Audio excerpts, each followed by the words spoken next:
All right, welcome. So this is another one of those that we're recording early. So Thirsty Thursday number 19. It's a Christmas recorded show, but as we were talking in our pre-show, we kind of wanted to do a year-end wrap-up and then looking into 2021. So um, with that being said, like I said, this is our last one for the year 2020. Thank God this year is over with everything that we've had to deal with and we got going on. Um, but we're also very excited and we're really looking forward to 2021. So with that being said, Trevor, let's talk about some of the things that you guys have done, both the Steedman family, Strike the Box, Palm Beach Shores. What are some things that you guys are grateful for and that you're excited for 2020? Ben, thanks. It's really been a year like no other, and I really have quite a bit of empathy for not only younger folks, especially like Liz and I. Our son just turned 13, so I can't imagine being 13 with everything else in the world or in your world at that point going on, plus going through a pandemic and all the craziness we've been through. But even in the fire service, there's people who have come in who have gone through an academy and couldn't have a normal academy graduation, or have achieved their EMT and couldn't go through a pinning process or anything else. So it's really been a year of oddity, really, for everybody. So we're really grateful that we have our health, we have each other, and everything's been about being able to modify and adapt. And we're creatures of habit, and in the fire service especially, we resist change. And I always tell my folks at work, there's two things that are constant about firefighters: they hate the way things are and they hate change. So we're always in that dynamic where we're trying to improve things, but it's always pushing that boulder up the hill. And again, we're very grateful for what we have. But this year, if you weren't able to adapt, it really took a toll on you mentally, physically, professionally, financially. And we have been very fortunate to be able to weather that storm so far. And we don't know what 2021 is going to bring. But at this point, like I keep saying, the only thing we really haven't had collectively worldwide is a big tsunami and a zombie apocalypse. So outside of those two things, 2020 is pretty much past. But looking backwards to look forwards, you kind of look at where you came from, and it's almost like in the fire service where we went through terrorist bombings, we went through H1N1, we went through Zika, we went through all these different things, anthrax. So we adapted to all those things pretty quickly. After 9/11, it was a big wake-up call for us, and things that never happened before all of a sudden happened, or things that we read about that weren't tangible for us here. We were able to really make them tangible, and then we had to become almost overnight subject matter experts, or at least half-assed subject matter experts in all these things. And we're doing that now. And like you and I talked about during the pre-broadcast, we're getting ready to do these rollouts of the vaccination for the COVID. And it's been a hurry up and wait. It's been warp speed. It's been at the speed of smell, depending on what's going on and where you are in the universe with things. And also just a lot of fluid information that we don't know from one day to the next. What's empirical data, what's been politicized, what's been over exaggerated, or what's just good plain sage advice. And with that, we have a lot of disparity within our providers, our fire and rescue providers, on are they going to take the vaccine? Are they going to hold off and see where the canaries fall, so to speak, on the first go round and see what these effects are? So as an industry, just like as a family, we have to make decisions on what we think is the best for us collectively, and also best for the individuals. So going back to the root of your question, as a biological family, we're very grateful that we all have good health and that we've weathered the storm so far. As a fire department, we've certainly had our exposures, and we've had our close calls and near misses, and we've weathered that storm fairly well too.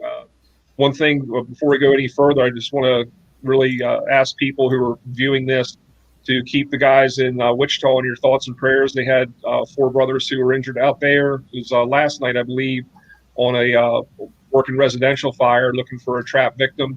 And so had some pretty significant injuries out of that. And we certainly wish them well and give them our thoughts and prayers, especially right here around the holidays. One of the other questions that you asked, Ben, too, is from the Strike the Box perspective. We've been officially a training organization since 2008, so we've got a little bit of time underneath our belt.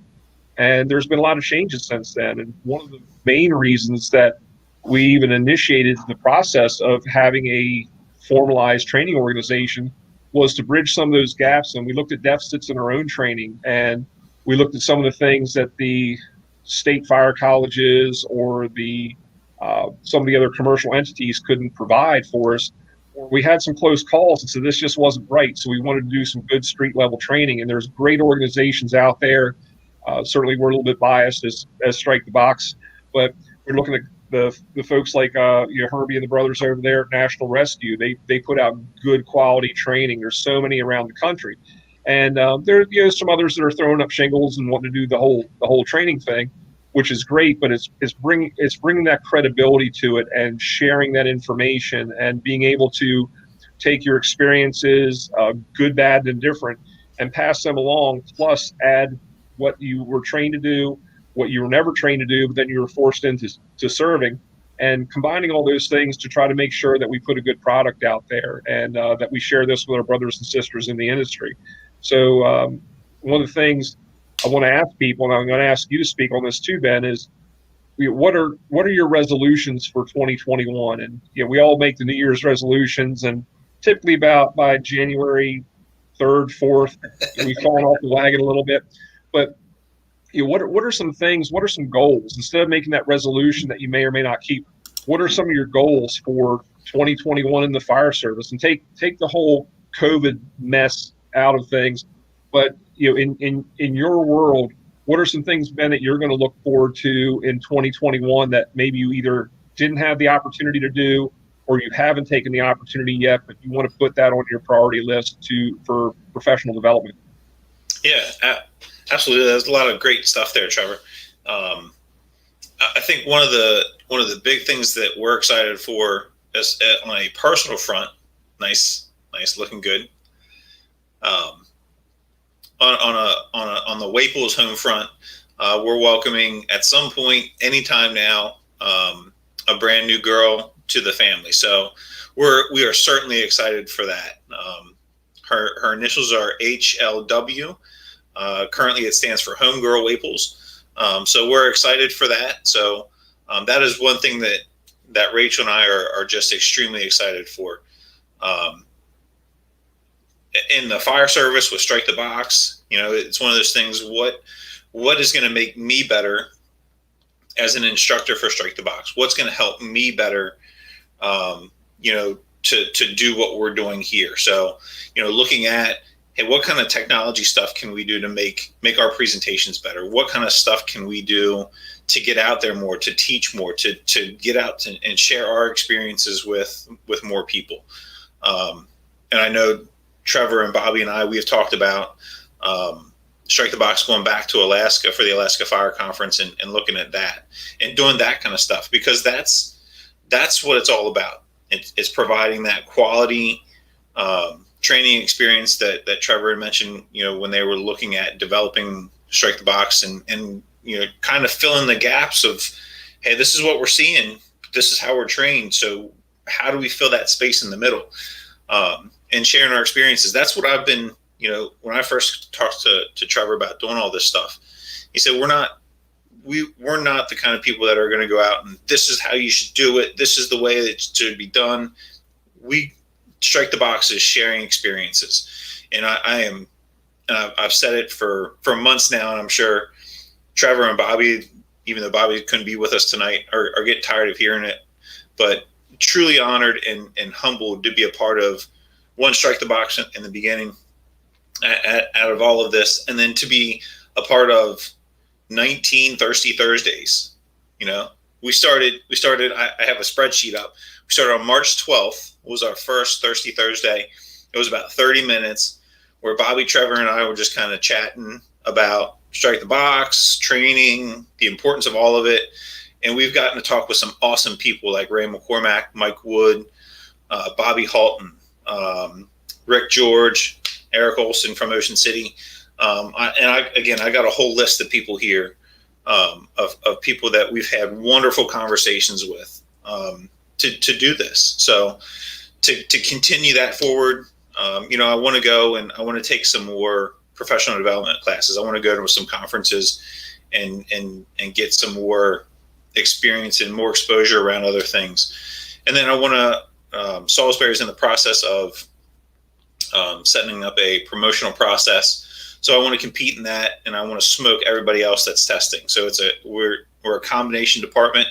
I love the guys that we're competing against, and I wish them all the very best.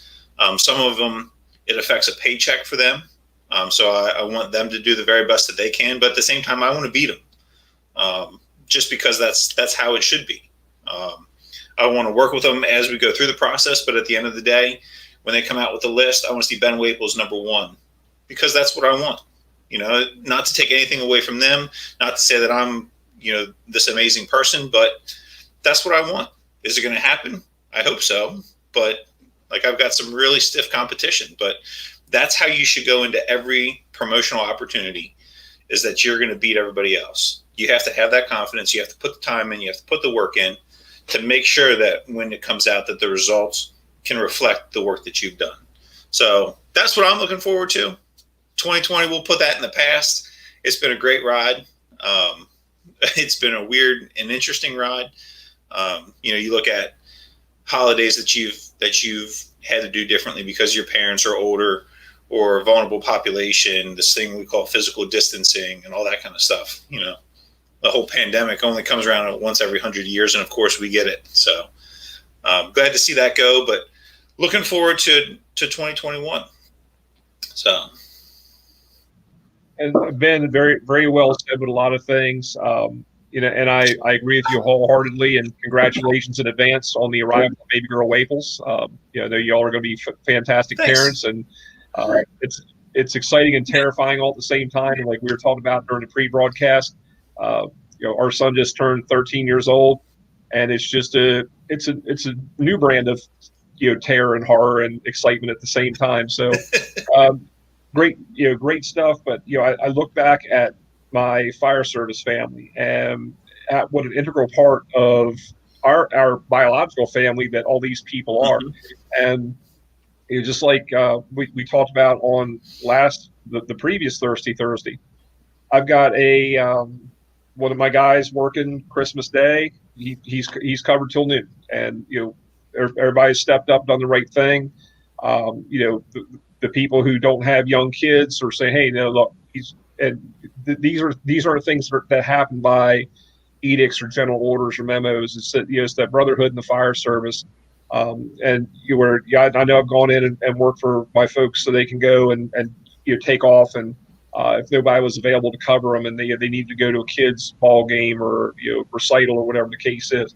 So we take care of each other on that, and I think especially this time of year, and we've discussed this before.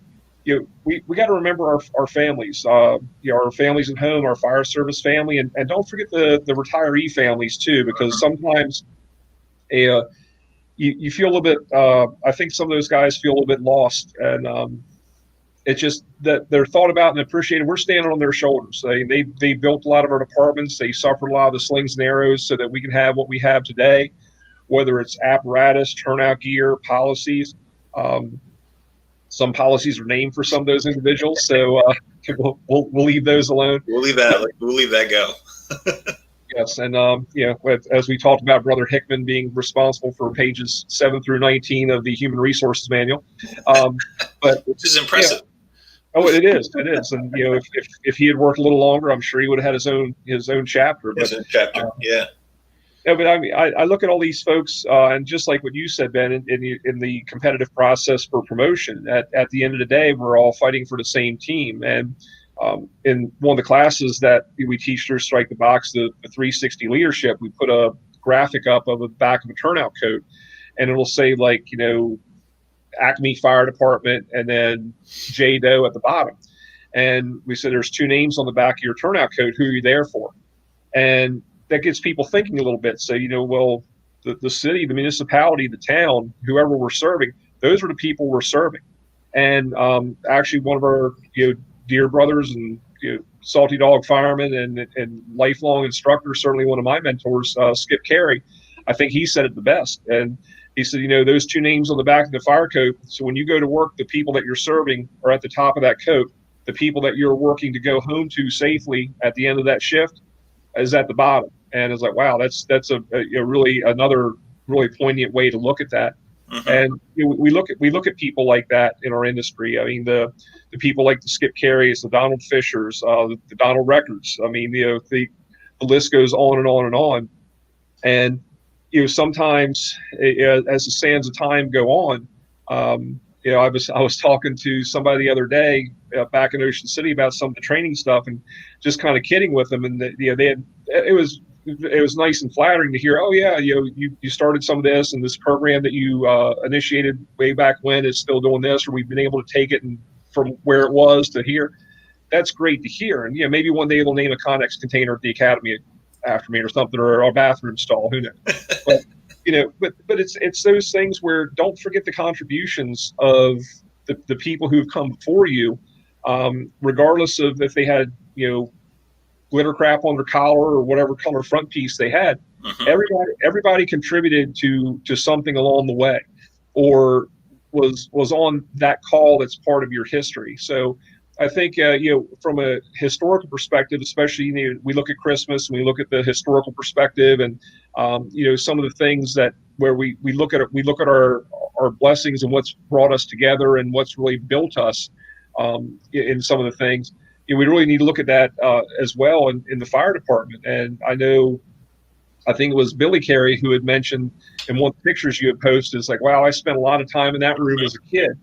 And you can look back and you're looking at some of the faces that are in some of these pictures and some of the places that you've been and things that you've done. So now's a good time to maybe reach out to some of those people, especially around the holiday season. And for some, and this is, I can share this on a personal note, is I was at the doctor yesterday and was reminded, hey, you're not 18 anymore. You're a 50-year-old guy who is had their body beat up by the industry that you're in, and you need to be able to modify things. So essentially being told that, okay, look, you're not a warrior anymore. You're an elder, and it's like, well, no, I'm not. Yes, you are. And so trying to get that through, and then realizing that I've had to have that conversation with some of the people that I looked up to say, hey, I don't want to be the one to say this, but maybe we need to start that's a very difficult conversation to have.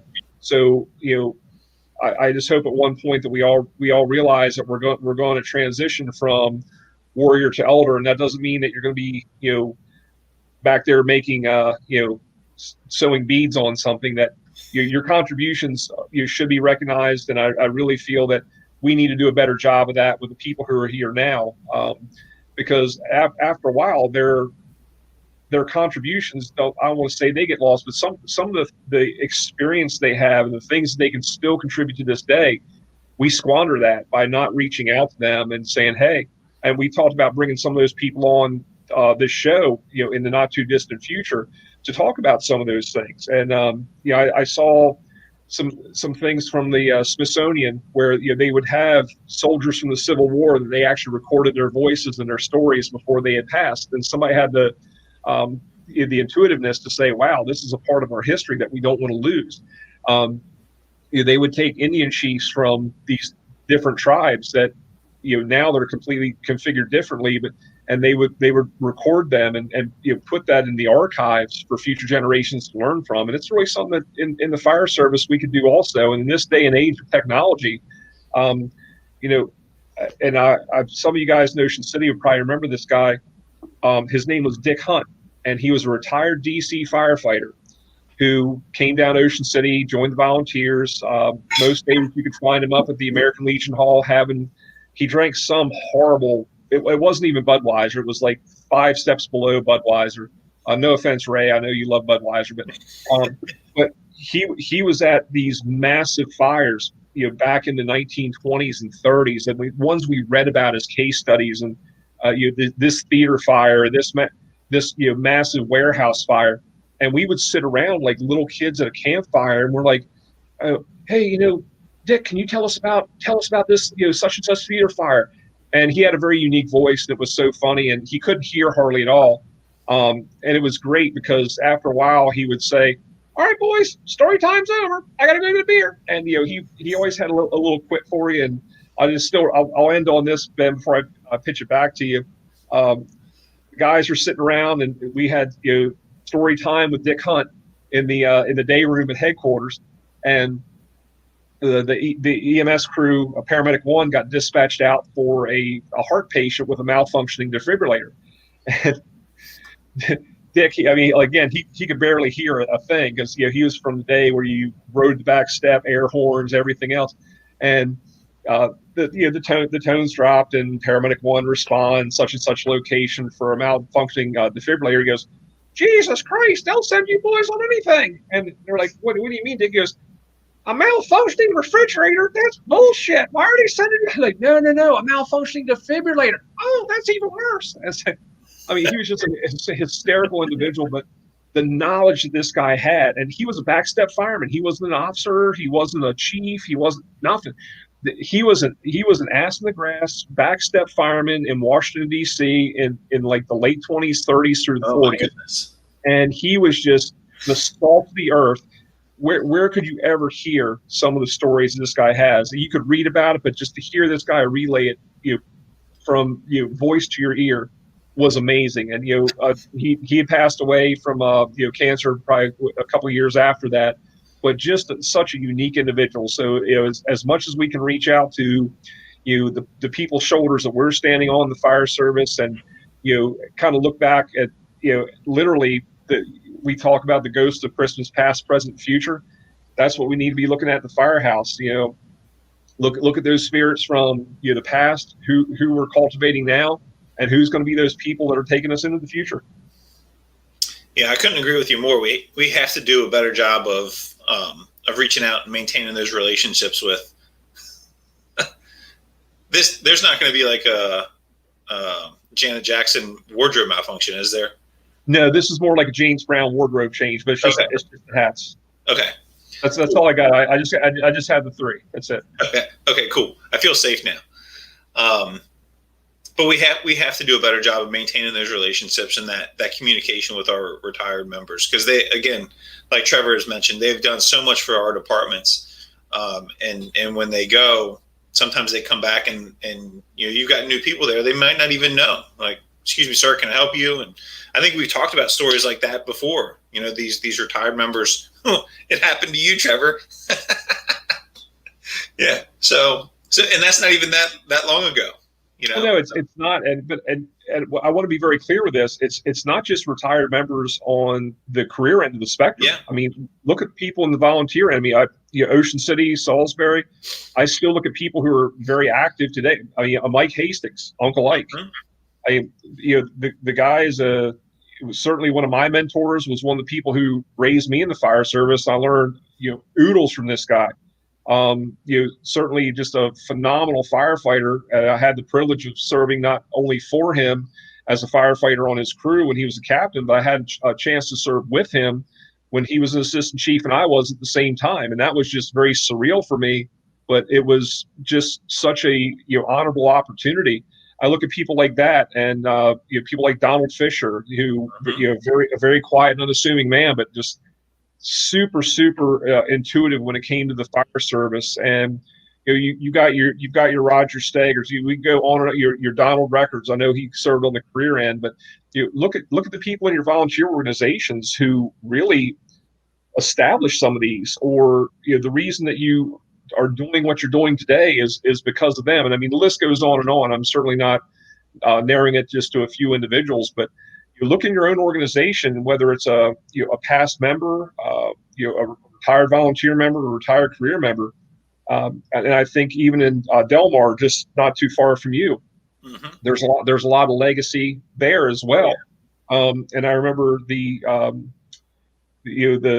Chief Gordy the First, if you will. I'm sorry, Morris.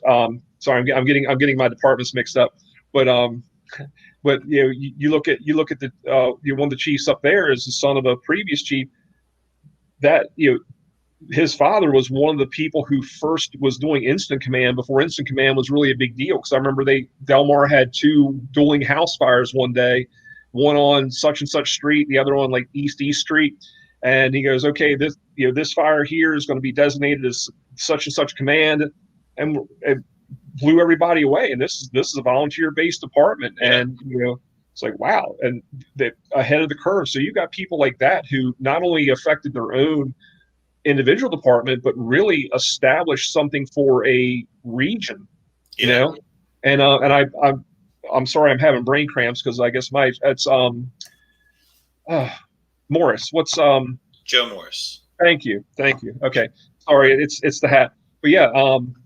And I know the Gordy is he had some dueling departmental stuff too, but is the Salisbury as Morris is the Delmar, but I mean that was something that there's a legacy there. So you look at what's been built over the years. Look at a place like Berlin, and just some of the history that's there, and some of the people that are really standing on the shoulders of people who have built just a phenomenal fire service that serves not only a downtown area, but also a very rural area and an expansive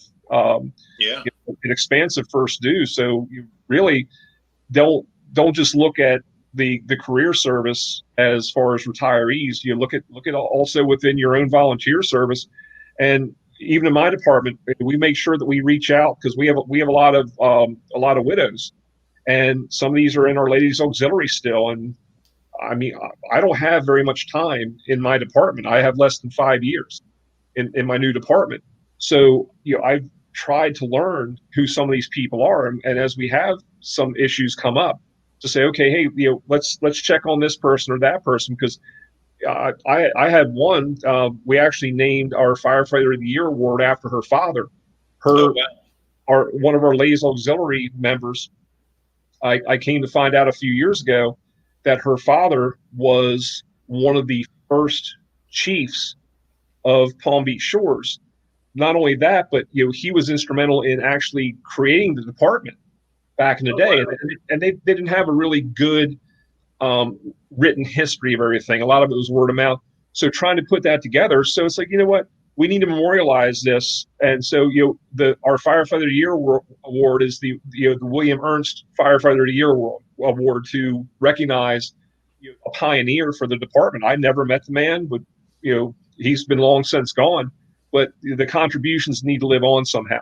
Yeah, and this is somebody who was instrumental in helping start a small volunteer-based department that's grown into what it is today. And if it weren't for him and people like him, we wouldn't be doing what we're doing. So I think it's important to try to memorialize some of those folks.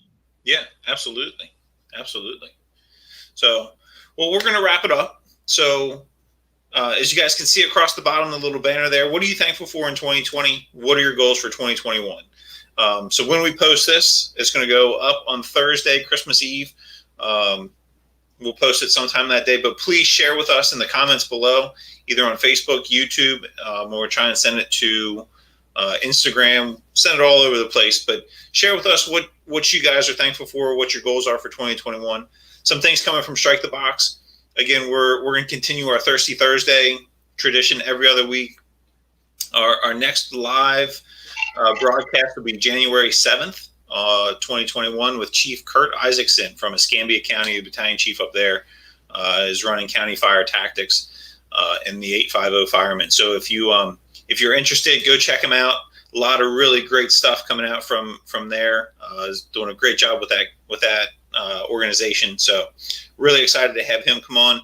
We've talked about having Chief Hastings come on and talking about some of the things and some of the tips and tricks that he's learned in his many years of service. And again, if there's other stuff that you guys want us to talk about, again, throw it in the comments. We check that. We'd like to interact with you guys there, and we'll work on that and finding somebody for that. So heck, it might even be you. So like I said, with that, that's what we're looking forward to. Trevor, it's always a pleasure to see you, my friend. Cheers. Cheers, brother. And Merry Christmas, Happy Hanukkah, Merry Kwanzaa to everybody. Or as George Costanza, or who was it said about Festivus? Whatever you're celebrating, have a happy one. Yep. So happy Festivus. For the rest of us. Good night.